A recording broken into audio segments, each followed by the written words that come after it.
स्वराज्याची राजधानी असलेल्या किल्ले रायगडकडे जाणाऱ्या महाड रायगड रस्त्याचे मागील 3 वर्षांपासून काम सुरू होते, परंतु अद्याप ते काम पूर्ण झालेले नाही। संबंधित काम अक्षय कन्स्ट्रक्शन कंपनी करत असून रस्त्यावर मोठ्या प्रमाणात मातीचे साम्राज्य निर्माण झाले आहे। याकडे प्रशासनाने देखील दुर्लक्ष होते, त्यामुळे दैनंदिन प्रवास करणाऱ्या स्थानिक नागरिकांना आणि पर्यटकांना खडतर प्रवासाला सामोरं जावं लागतंय। तसेच पावसाळ्यापूर्वी रस्त्याचे काम पूर्ण न झाल्यास अपघाताची मालिका सुरू होणार आहे किंवा रस्ता बंद करावा लागणार आहे। यासाठी पावसाळ्यापूर्वी रस्त्याचे काम होणे गरजेचे आहे, अन्यथा जनआंदोलन केलं जाईल असा इशारा स्थानिकांनी दिला आहे। याचा आढावा घेतलाय आमचे प्रतिनिधी नितेश लोखंडे यांनी।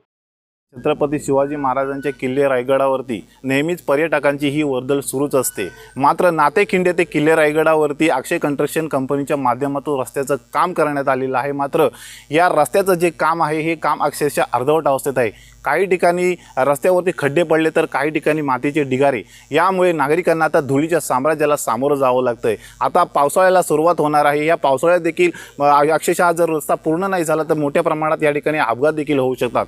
आता याकडे प्रशासन लक्ष देणार का नाही हे देखील पाहणं आता तितकंच महत्त्वाचं ठरणार आहे। Nitesh Lokhande, news uncut, Raigad.